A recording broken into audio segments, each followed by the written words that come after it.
thick journal. The cover is worn like someone used to carry it around in their back pocket. It's made of full-grain leather. The lower left corner of the back cover sports an embossed brand name, Schneller. Schneller is a stationery brand from Gottwald, beloved among architects and engineers. She's got good taste and must have taken whatever she recorded here seriously. The journal falls open. About 2/3 of its ruled pages have been filled. The large cursive of someone who writes quickly and confidently. Perhaps too confidently. Many phrases and even paragraphs have been crossed out, with tiny corrections scrawled above and in the margins. It's a mix of logistical notes, diagrams, and personal reflections, all dated. It's good she left in a hurry. We could learn a lot from this. Hard to tell exactly. It's mostly noted down in code. Looks like contact information, quantities, directions. There could be useful information about local operations in those notes. We have a junior sergeant at my station who's good with codes. I can give this to her after we finish this. Esoteric radio technology.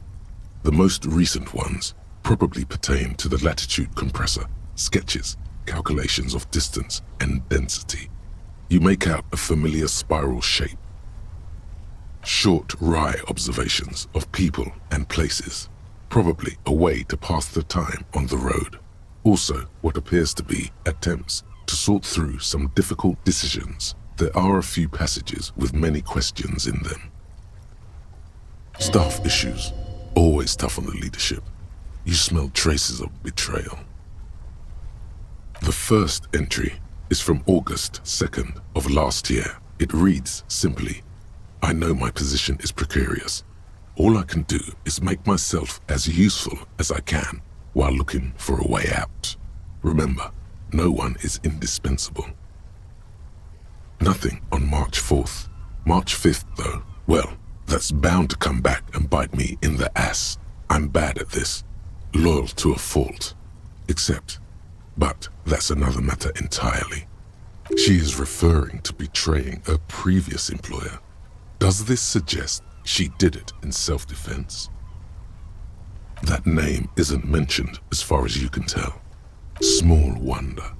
Would you talk about La Puta Madre in your journal? You do see an M though. La Puta Madre? M is mentioned on March 9th and March 15th. Great. M's peon is coming to town, no doubt to investigate the lynching, but also, I feel it in my gut to finally put a bullet in my head while I'm napping in my lorry or on a smoke break. Well, I won't stick around just to twist my own neck by constantly looking over my shoulder. Then again, isn't that what I've been doing ever since I got the call? Were you supposed to find her, even apart from the investigation then? On M's request? No, you wouldn't do something like this. This must be a mistake. You didn't follow through. You should have shot her in the head. The thought steadies your nerves. The journal stops shaking in your hand. Been holed up here for 3 days now. I'm used to being alone and all, but I don't know when I'll be able to leave, or if I'll be ratted out. They will rat me out, of course. I've made it a point to believe in the best in people, the boys, for example. But experience tells me, did M feel truly betrayed by me? I was feeling threatened. He'd have to know if he threatened people, they'd take measures to protect themselves. Even I know that. Economic measures first of all. Gotta make a living, right? I can still hear his voice in the receiver. Taste the plastic. The entry ends abruptly. That must have been one hell of a conversation. The most recent entry is from today. It reads, even when I leave here, if I leave here alive, what's my next move? Staging a lynching is a crime, even if I'm not accused of murder on top of that. Forever on the run. Not really my idea of the open road. Man, I was really looking forward to winning.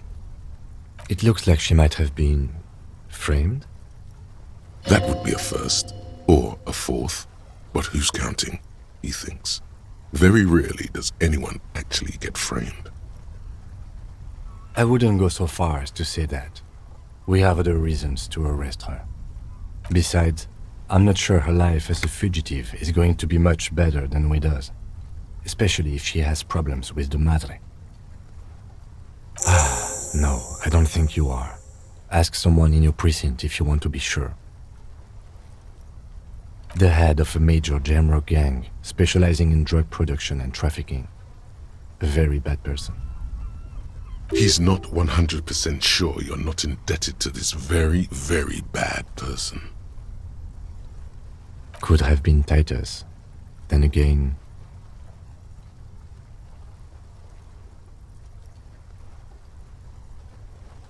Maybe there's a hardy boy we've yet to meet who acted as his accomplice. Either way, we need to keep an eye on him.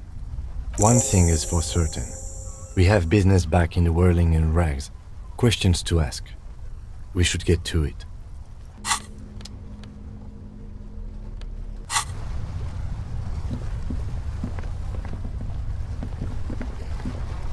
The plain red...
Our tenant, the policeman.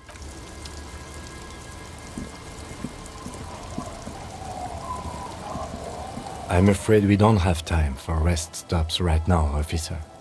We should really get back to the whirling.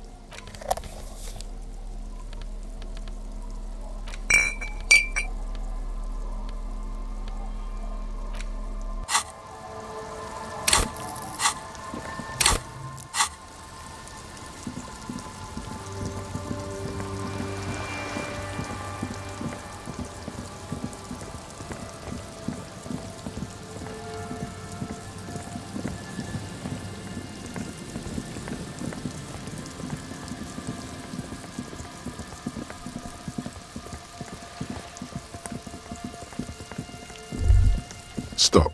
Just up ahead. Danger. You are prepared. Don't put away your friend, your weapon. Raindrops slip from the barrels of your Villiers 9mm pistol.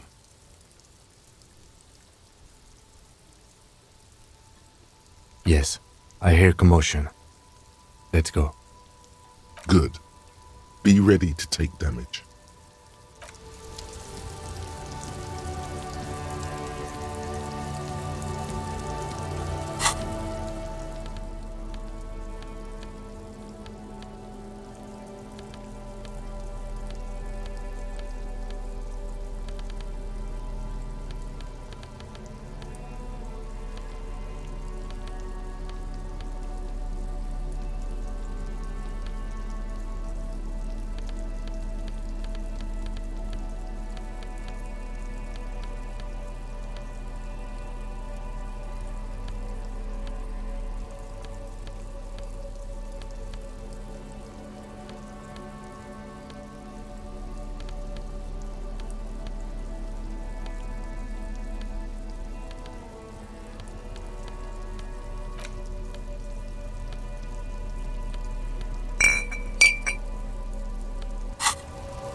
I'm all out of shits to give, loincloth. Welcome to the fucking reckoning. Put your damn gun down. People are gonna get hurt. We need to talk this through. All right? Shut up! You're not gonna talk yourself out of this, loincloth shit fuck.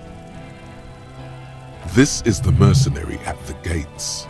His chest rises and falls under the ceramic breastplate. His fingers reach for the butt of his sidearm. There's something very wrong with him. Shh. This is a misunderstanding. Nothing irreversible has happened yet. You can just return to your unit and forget all about this. The Kypt is merciful, willing to spare us if we just forget about our murdered and humiliated commander. I think we should just kill everyone, Courty. You are all drunk. Come to your senses. You won't gun down 7 people in the middle of the street. This isn't a frontier town or a jungle outpost. Easy, Lizzie. Let me handle it. I know guys like this. I'm sure we can come to a peaceful agreement. Ain't that right, fellas? He is facing overwhelmingly superior firepower, and he knows it. Peaceful. Nest in your abdominal cavity like a little wild mouse. The masked man's words are barely intelligible, but you can hear them. Fuck, there's the third one. How did we miss something like this? The lieutenant is genuinely worried for his life. You should consult him before getting in there.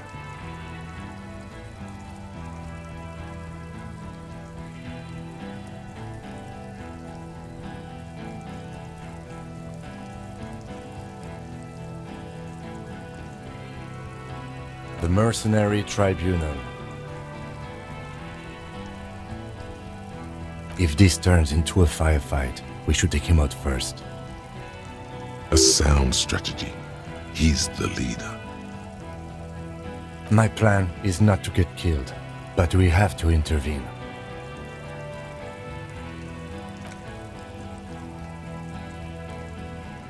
Get lost, comedian. You cops had your chance. Now it's fucking time for some justice. I think he's calmed down a bit? No, he didn't. He's about to open fire.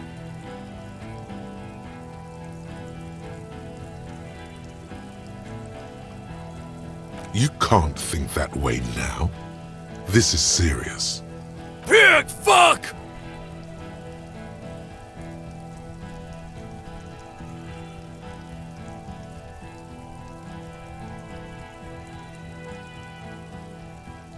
Oh, people are gonna die today.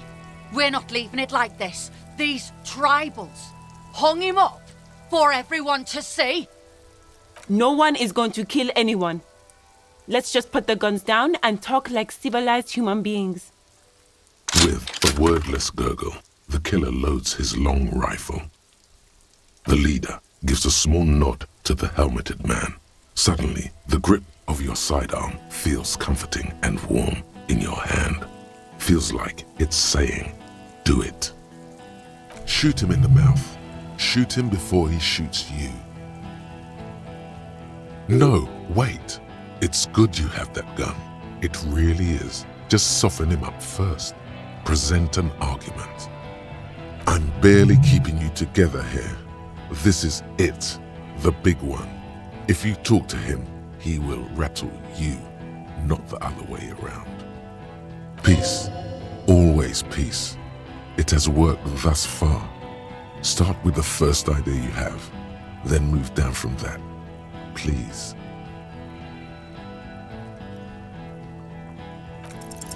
All right, here we go. This is an illegal tribunal. Crano would never sanction this. Who's the commanding officer? Take your pick. You only have time for one argument. Choose wisely.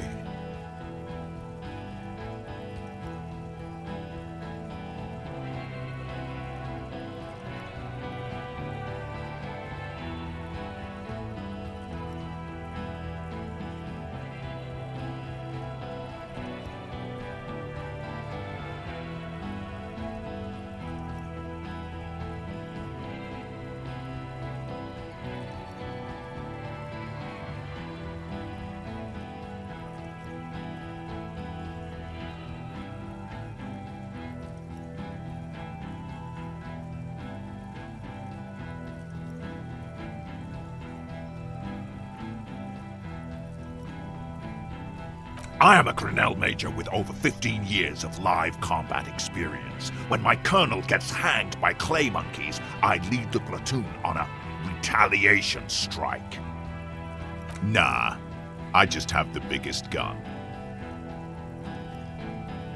Technically, the other man has the biggest gun, but we're beyond that now.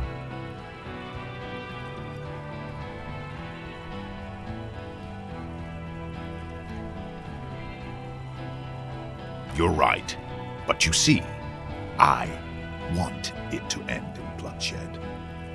Okay, it's not much, but he's thinking about something else, and his hand is off the gun.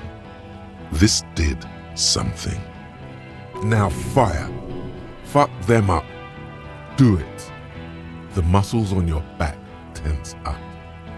Easy now. Tell them these men didn't do it. There's a peaceful way out.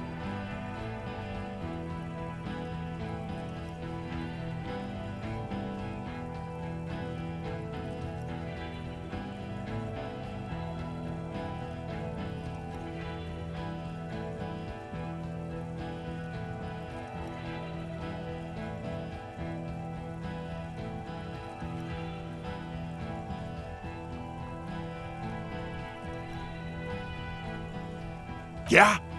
Who did that?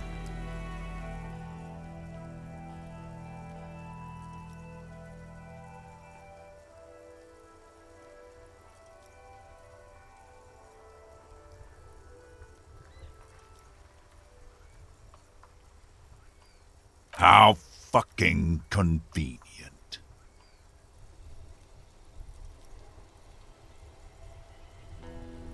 You think I'm fucking stupid, cop?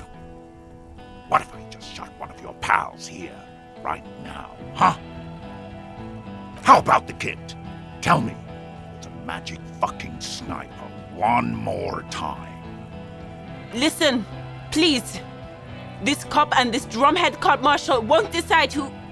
He's gonna do it. He's gonna shoot her. The Hardy Boys confessed to hanging him, all together. Titus said, we took him out back and hanged him. He said it loud, in a public place.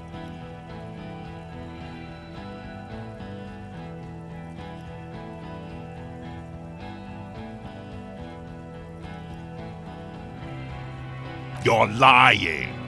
DePaul heard it. You heard wrong.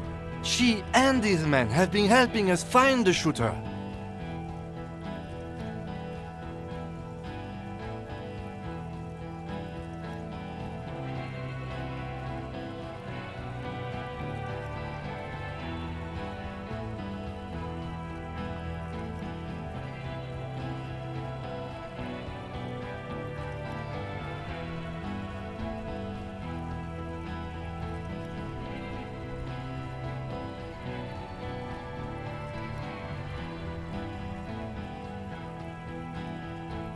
Fucking liars. The shot rings in your ears, a low, tinny ring. Then the Hardy Boys yell something. The young woman stands and looks behind her. The shot has flown over her head, crashing a small pane of the glass window behind her. I missed. I know what I heard, Corty. They said they killed him. They said it was a good way to end a Sunday night. That doesn't sound good. You need to change the topic now, or there will be another shot. What topic? Shots have been fired. Act before it's too late. This was a close call.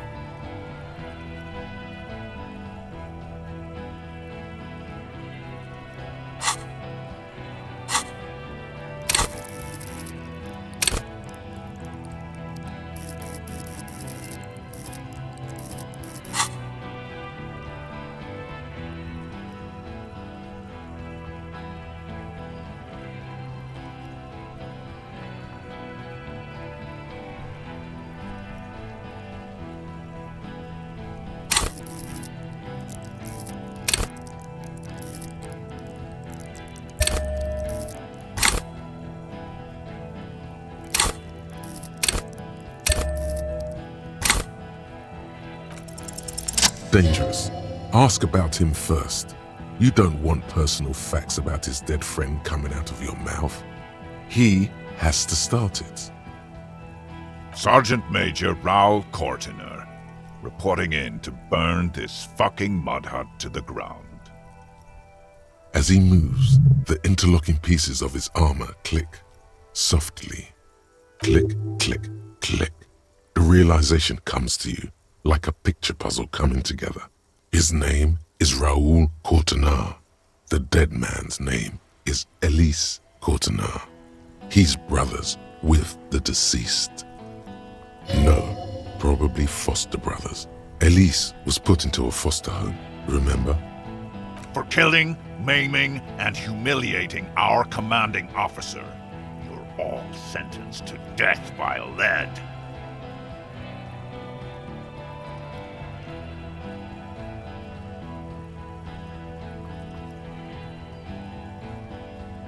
He sways from left to right, inspecting you.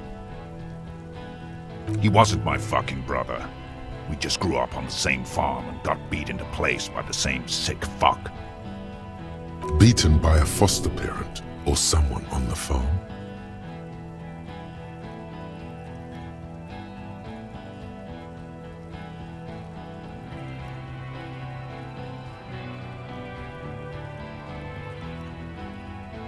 You don't know shit.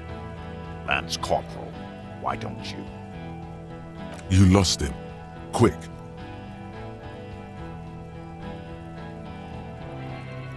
Our colonel did what he had to do. It was either one cunt or 100 of them. Rude here. In your shit pipes, right in the fucking... He likes to fire mortars at random coordinates. Wipe out mud huts like that. When he gets bored, Lely knew how to command. He was a good commander. I can see you miss him. Oh yeah! He would have commanded this fuckhell way better than I did. But that didn't happen, because Hayseed Bill and Kipty the Kipt here fucking murdered him. Had him stink the village up for 2 weeks after. And you fucks did nothing. Listen, man. We told you we... Told us what? What did you say? Who said that? Tattoo fuck! You'll die first! Baby blue, yeah. Like someone fucked up and put a baby's eyes on a grown man. It was creepy, but bitches like that shit, I guess. Or, I don't know what bitches like.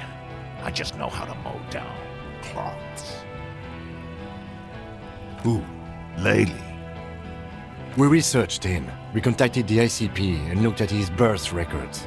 That was in there. And other things. They fucking put Lely in a leaf compactor, and now these cunts finished the job. There's real anguish in his voice. A drunken sadness suddenly engulfs him. Memories. It's a mindfuck, Corty. He wasn't put in a leaf compactor. They're making it up to fuck with us. Major, permission to. Open fire. We can't have that. Interfere now. Find his killer. Cop, his killer, stands right there, shitting his pants, and you're standing in the way, protecting them. I know what this tactic is, Silo Sam. You're gonna die for them. Right here. Today. Big talk, but that leaf compactor won't leave his mind anytime soon. It's a small thing, but it got him off center.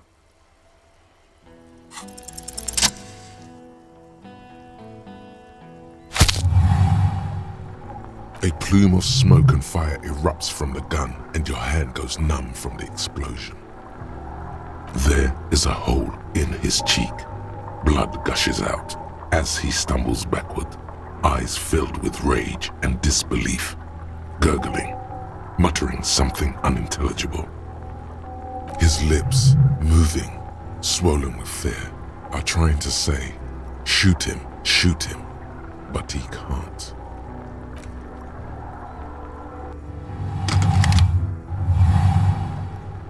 To your right, the killer raises his rifle and takes aim at you.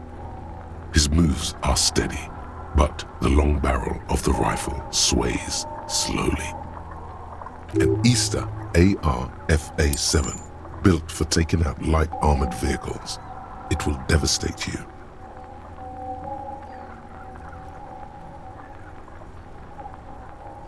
From the corner of your eye, you see the lieutenant raise his pistol and aim it at Rude. He's trying to find a straight line of sight before the rifleman can take you out. In the background, the leader staggers. You stare down the barrel of the gun. You see Rude's mask behind it, his eyes in the slit of the helmet, like a camera lens, focusing on you. 0.4 seconds remain. There are 6 little black dots in the tip of the barrel, like a honeycomb. This is a knock cannon. It shoots 6 rounds in one pull of the trigger. Absolute destruction. Is there anything we could use to protect this frail body? That gun will tear us to pieces. He's drunk.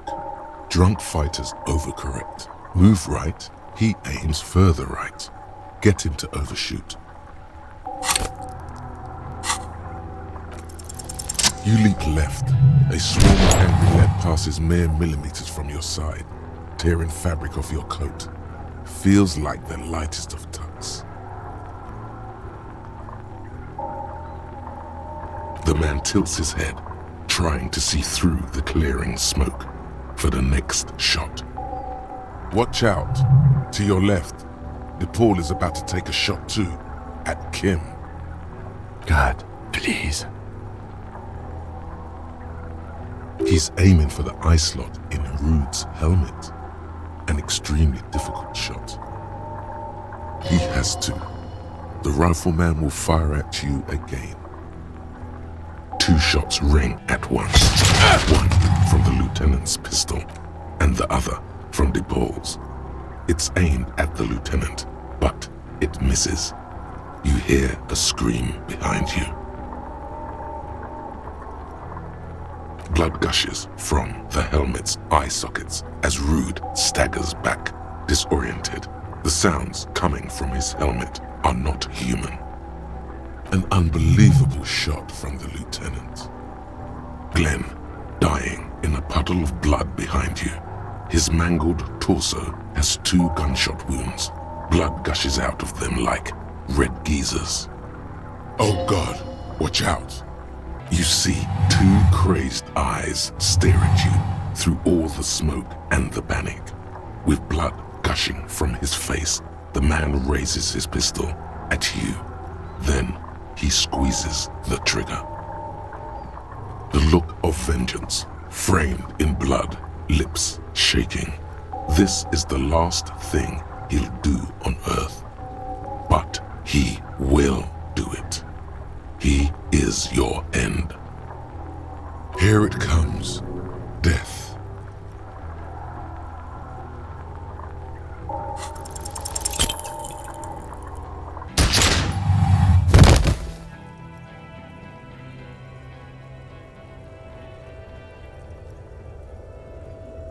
You can't. There is no time. Something inside your pelvis explodes. Your entire lower body is on fire and your legs can't support you.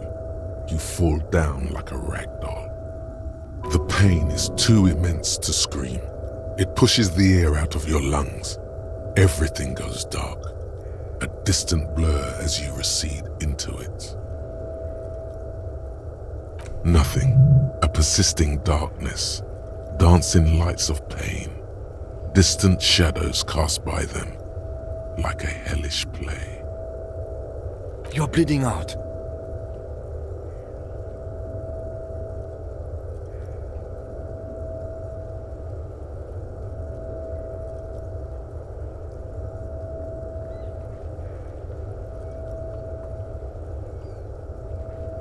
Stay with me.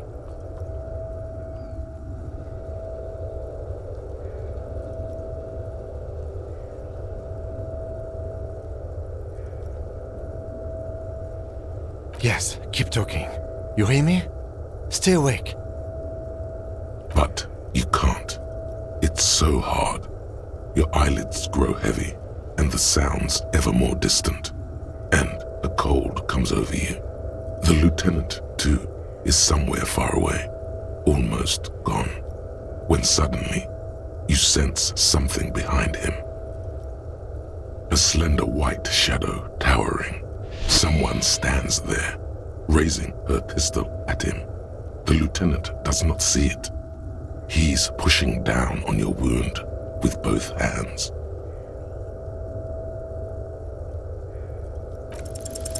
No, you say, and hand out your firearm to him. Your hand trembles and your eyes are full of fear. That's all it takes. There is no room for hesitation. The lieutenant moves like a spring unloaded. He grabs the gun from your bloody hand and fires behind him. You hear a faint scream, a woman's. Then the sound disappears, like someone pressed stop on the tape. The woman is gone. So is Kim. Then the whole world. This is death. One more door, baby. One more door. The fight? There is no fight. The fight is over. It was lost 1,000 years ago.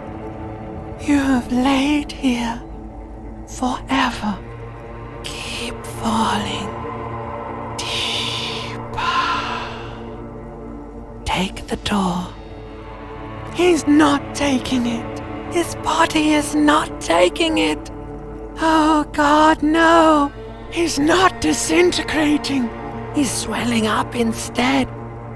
Over the hours, hurting, moaning in his sleep. And rotting, and being disinfected, and smelling of drugs, and feeling saliva in his mouth. Drifting in painkillers, thrashing in his wound sleep. He can't go. Not before the case is solved. There is a radio in the distance, a radio of the world, playing sounds. Good morning, Elysium. Soon you will return to the world. You're thirsty. Reach for the glass of water by the bed. The world is still there. Sleep some more. Hours turn to days. Soon we will get up again and go through it again. Finally we know what the infernal engine was outside. The clarion call. The engine of a caprice Kinema. No, it was him. He is the infernal engine. Can't you see?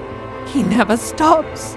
He only gets worse.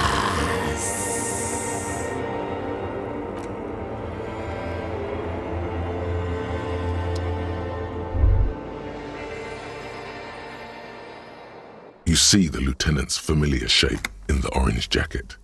It turns double, then triple, from the pain. Sunrise, Parabellum.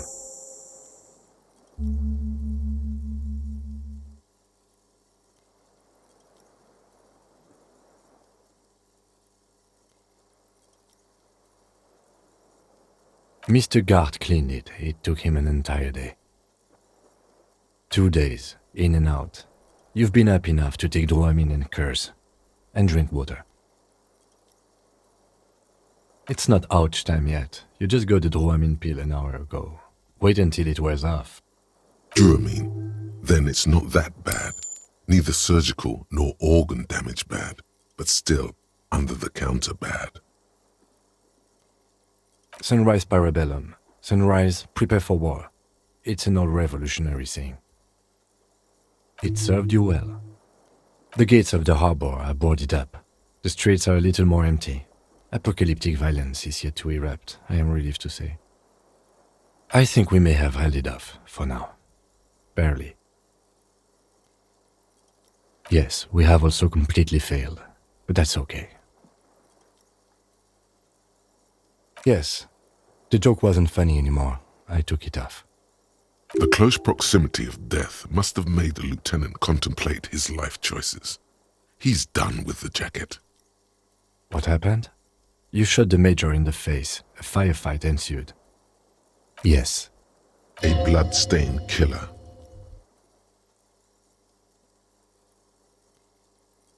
You're an officer of the RCM. As retaliation, their rifleman tried shooting you. He missed, or you dodged. Then I shot and wounded him, while Glenn took a bullet in the spine. It was meant for me. Glenn did not survive. This is not the first person to die in his place. He goes on. Titus, Fat Angus, and Theo charged. Angus and Theo did not make it. They both died before they made it to intensive care. Titus survives. So do Alain and the musician. I forget his name.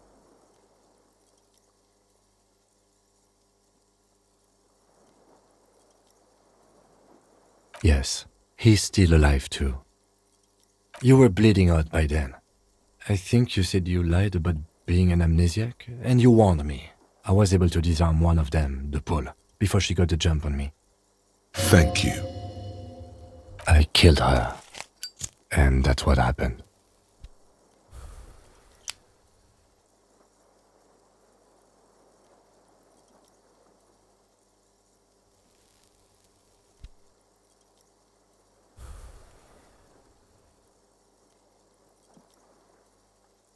This is the one. The Pole was the last to die. Everhart had their bodies returned to Crenel for a funeral. The company is yet to retaliate. Because we deterred them? Or Joyce did? Maybe the harbor in full lockdown is too costly a target. Or maybe they are simply taking their time and will attack soon. I don't know. 4. Glenn, Theo, Shanky, and Angus.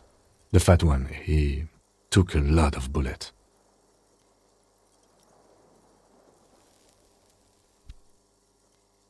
He nods. All.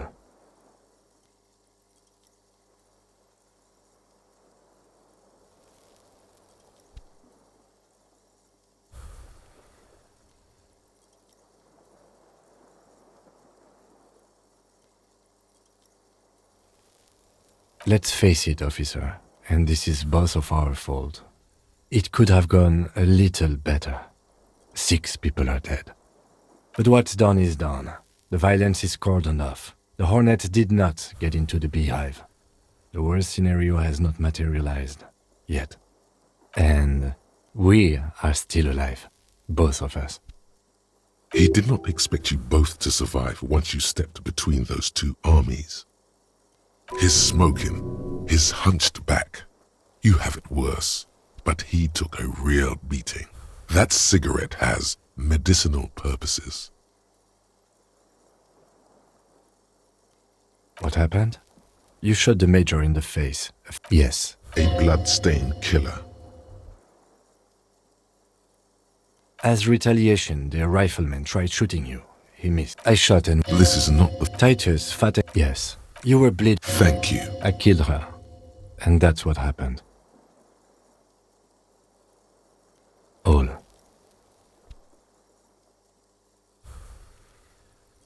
Yes, officer. 7 people are dead. It's not a success. But what's done is done. And... He did not pick his smoking, his hunched back. Reasonably bad. You were shot in the left quadriceps. That's your thigh. The outer side, thankfully, no major arteries were nicked. The bullet was removed and a bacterial infection treated with mercurochrome. We will see. Not very. I have a concussion from that woman beating me with the butt of her gun. I tried to not move too much. Things would be worse if you didn't warn me. Thank you. I did not see her coming. Stupid of me. No. A man and a woman sit in the front seat of an armored motor carriage. The woman is driving. The man lights a cigarette. Jean Vicmer is his name. The asphalt vanishes under the wheels of the machine. Ahead, harbor cranes rise to the sky. Back to that shithole, he says.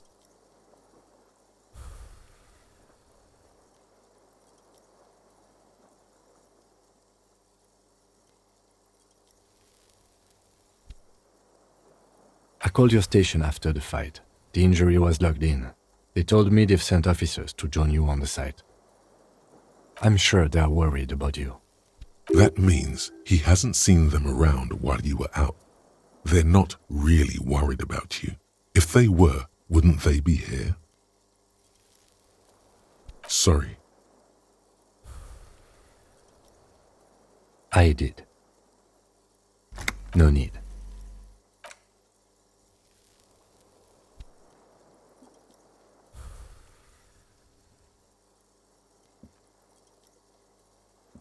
Easy now. How are you?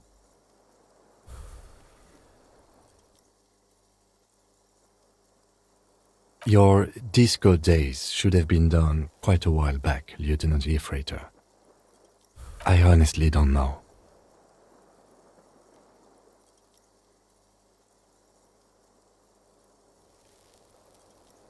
Do you? Because we can't talk to Everhart. The harbor is in lockdown. Everyone in there is outside our grasp now. And Joyce has left too. Yes, she left yesterday morning.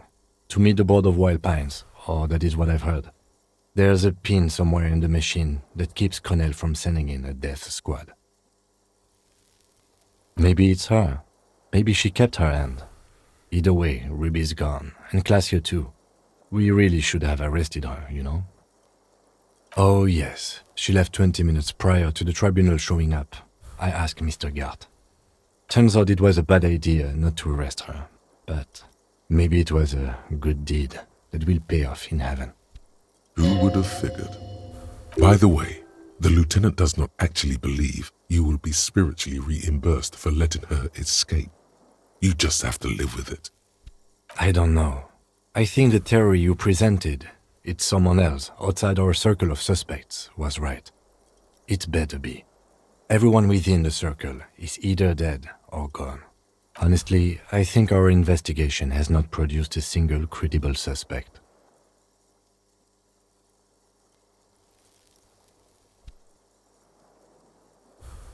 We should go upstairs, rethink the ballistics in situ.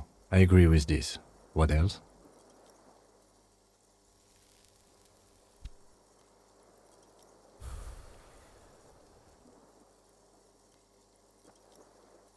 We could find thousands more if we wanted. All of Revachol is full of them. But they seemed so mysterious. There's a little pause. He says nothing as well.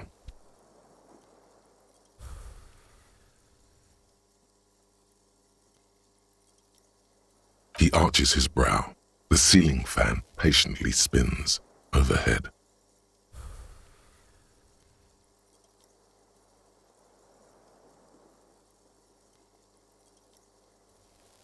It really is very hard. He sounds surprisingly weary. That concussion must be making him dizzy. No. Are you ready to limp? Good. Where do you want to limp to? The lieutenant did mention doing more ballistics. Also, it's just close enough to endure the walk. Why not?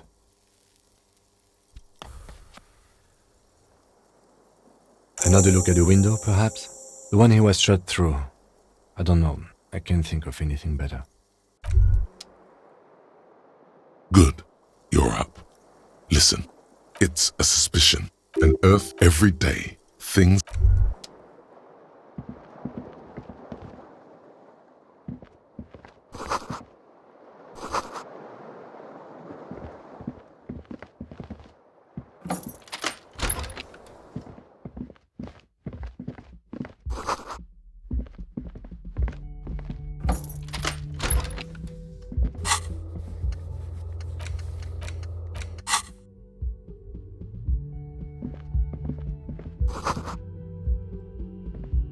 Next to the stack of bills, you see a note, a few lines jotted down in large, uneven handwriting, just as the writer was about to rush out the door. I'm sorry, I fucked everyone over. P.S. I didn't kill him. P.P.S. Gift upstairs. A gift? I am not drawing my gun, yet, but I don't like gifts. He says he's not, but his hand moves instinctively toward his holster as he studies the note. Just don't walk into another radio trap, okay? Relax. Not everyone is out to trap you. It's hardly surprising.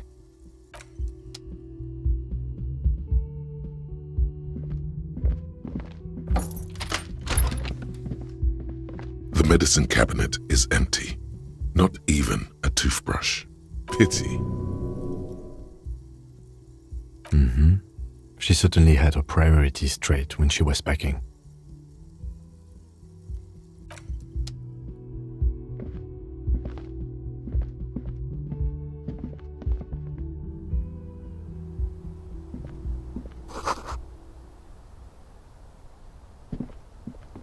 You see the same two neon-lit shapes, a man and a woman, only now a red thread bisects the room, pointing from the antenna outside to the cupboard on the wall.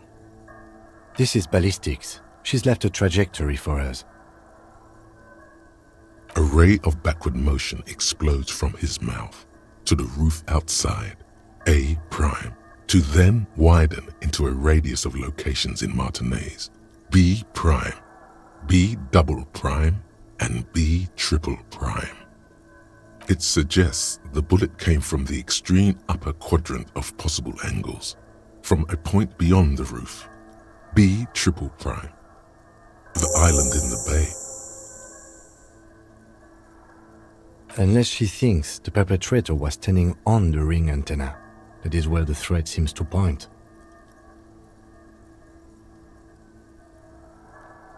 The lieutenant looks out the window and onto the bay. She was there that night. She would have known precisely where the bullet hole was in the glass. She had a long time to think about it after, standing on that roof, staring at the glass. It also looks like there may be more to her skill set than we know. The question is, should we trust her?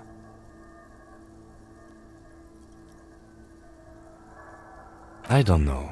At this point... What difference does it make?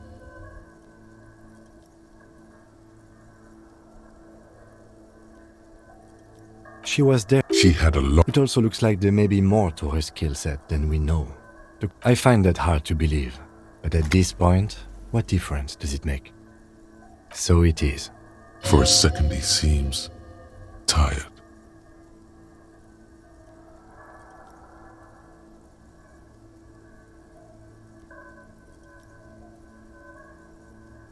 I just haven't gotten a lot of sleep these past few days.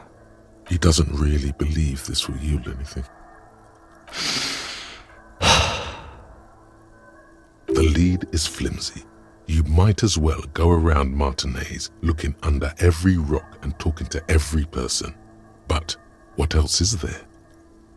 There, across the grey water, amidst crumbling concrete, a birch tree, and the half-sunken ruins of a flak tower.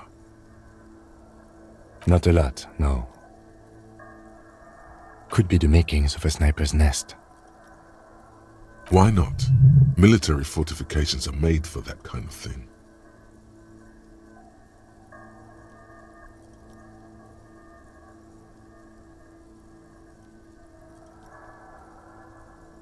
Of course. I mean, how do we get there? Joyce Messier had a sloop, but she's gone. Ah, yes, of course. The village. Let's go.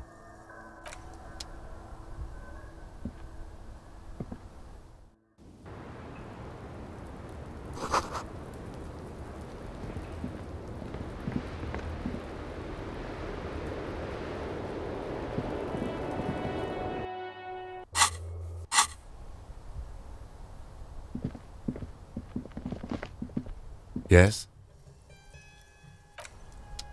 Yes? Yes. I don't know what to say. Perhaps, I'm not really sure about this turn of events. I think the mutton chops might have been a better idea. They sort of seem to cover up some of the... Damage. Yeah, damage. He means damage. Either way, good on you. You were saying?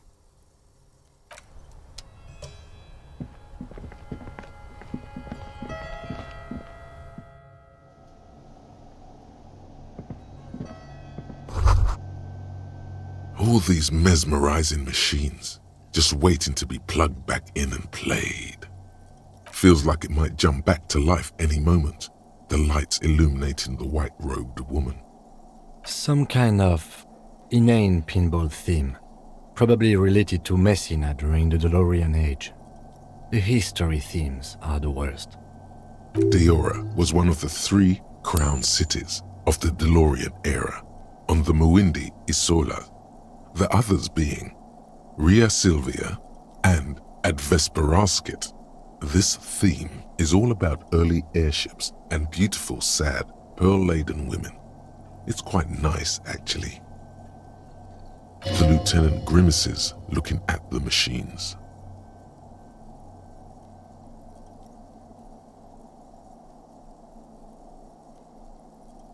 No, I love it. I love pinball. Who doesn't love pinball? Let's move on. He doesn't. You can't fire them up. They are broken. Only that one machine in the main hall works. The Royalist Pinball. What a dumb name. Royalist Pinball. If they weren't broken, he would kick one of these machines about now.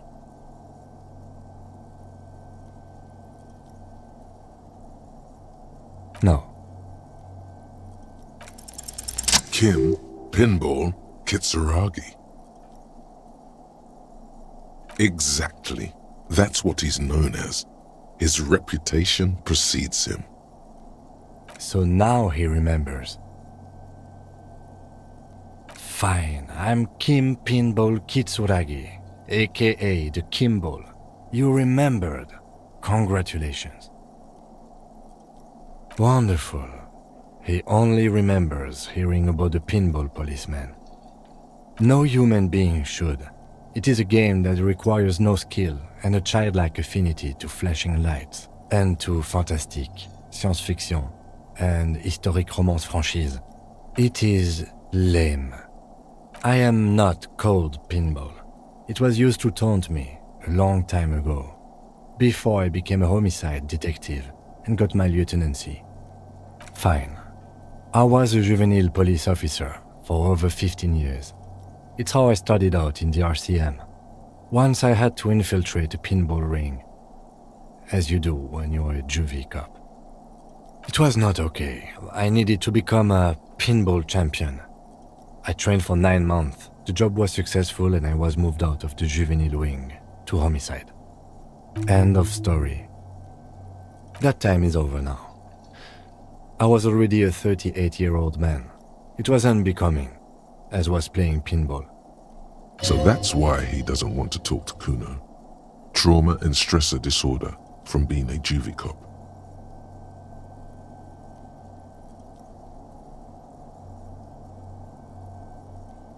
It's best if you handle the juvenile delinquents.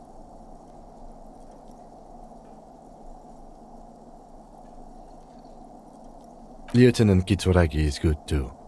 Now, we really need to continue our sweep of what appears to be a secret path through the whirling. The machine is dead and silent. It needs serious maintenance before anyone can play again.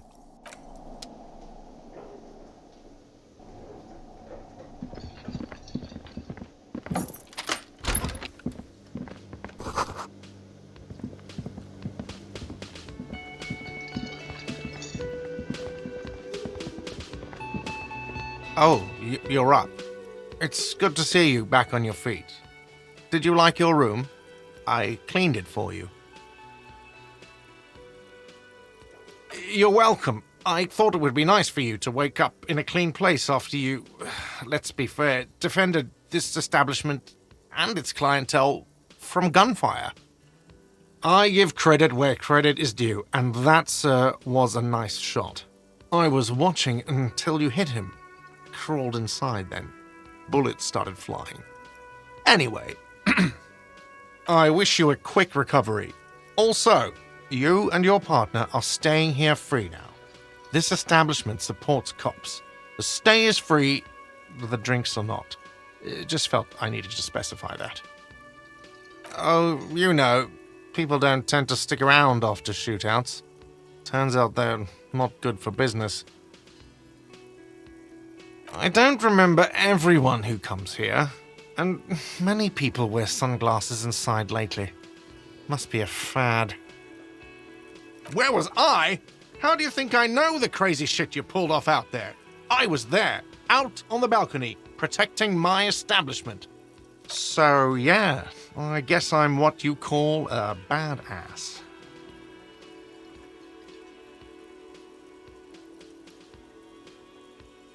He nods back at you, even more stoically. Just 2 badass men nodding stoically. Make that 3. The lieutenant is nodding too, hands crossed. No problem. They'll...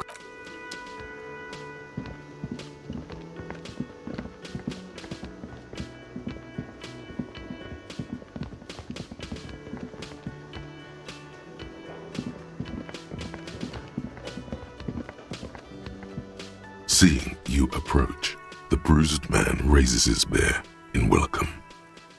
Crazy motherfucker. Didn't think you had that fury in you, but I guess I've misjudged a lot of people lately. That was one hell of a shot. Hell of a shot. The fucks did not expect that. I guess what I'm trying to say here is, thank you for intervening, fellas. That was mighty brave of you. This is big. It's as big of a thank you as Titus Hardy can muster under any circumstances.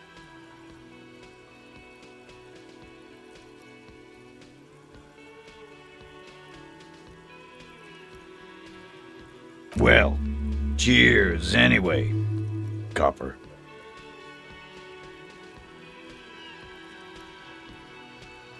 Dio was old. I think he'd be pretty happy with the way he went. Never could imagine him withering away on a sickbed. But Angus, he was just a stupid kid. Didn't realize the mess he'd gotten into. Trusted me. Still, the balls on that kid. Went down fighting for someone else's shit like a fat, angry bear. Here it comes. The last one is the worst one. He only deals with it by drinking copious amounts of 8% beer. And Glenn was my friend. Best I've ever had. I'd love that crazy homo like my own brother.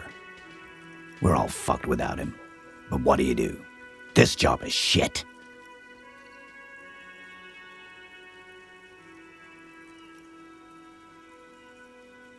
Well, yeah. Memento Mori. Right. Memento Mori, or remember that you must die, is a slogan various religious orders have thrown around since the dawn of mankind to emphasize the vanity of earthly life and the transient nature of all earthly pursuits. In essence, it means one should live virtuously in this life to live better in the afterlife. Absolutely. Today, I'm going to get drunk, eat good food, and bed a good-looking girl. 'Cause tomorrow, a motor carriage might run me over. Or you might die of a heart failure or syphilis. Hey, fuck you for ruining a beautiful idea. I guess I'll take a closer look at our union members. There's bound to be some ambitious fellows there who'd love nothing more than advancing social democracy by busting some heads. Might even ask Tibbs if he's tired of replacing windows and maybe wants to have some fun with his brother. Anyway, don't you worry. As long as Titus Hardy's standing, there will be Hardy Boys. He's right. The numbers are replaceable. In an organization of thousands of men, there are plenty who'd join. Don't know? Don't care. I'll be glad if I never see that fucking woman again.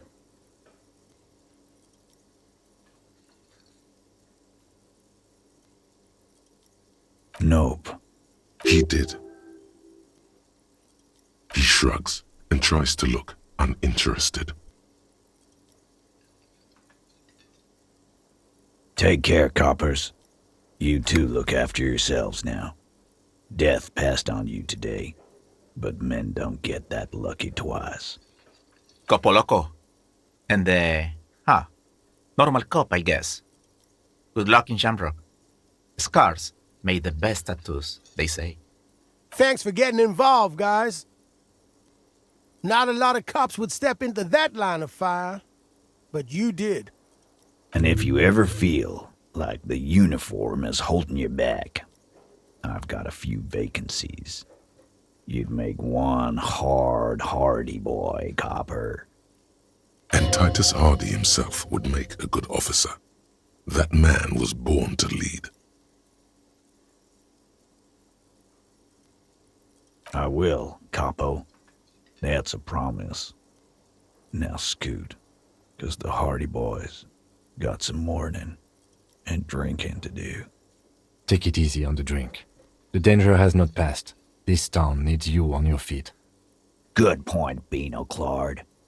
We'll keep the vol under 12% tonight.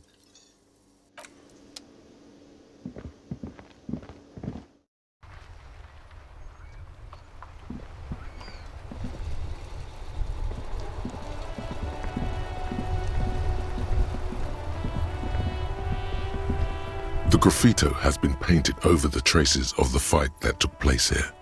It smells of blood and heavy fuel oil. This was Cindy the Scar.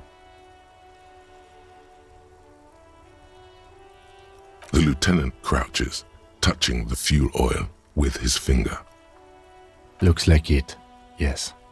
This is still fresh. It wasn't here yesterday. And blood. Some of it is even yours. Heavy fuel oil. Isn't that flammable? Okay. Sorry. Whew. Close call.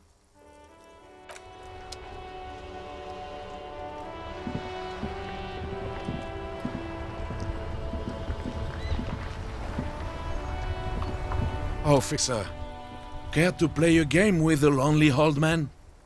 Actually, never mind. Wouldn't be the same. The prick is gone. I can barely believe it, but he's really gone. He is trying to retain his jolly facade, but the underlying sadness casts a deep shadow over his wrinkled face.